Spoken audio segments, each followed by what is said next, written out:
Ayun mga Diaz, another conversion naman tayo. Pang Raider 150 carb. Kinonvert natin dito. Ito yung KLX 150 dati na inibero natin. Pinilitan ng BRT ng crankshaft. Yan. So bali dito, kasi nibiyak yung dito niya, kaya kinonvert lang natin. Yan, nakabolt dito. Yan.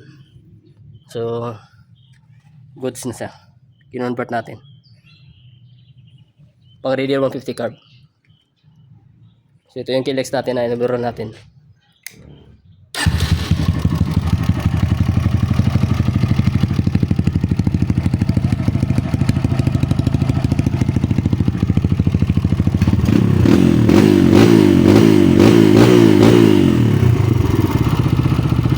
So bali susunod palitan yung kanyang head kasi merong gas-gas yung cam niyan.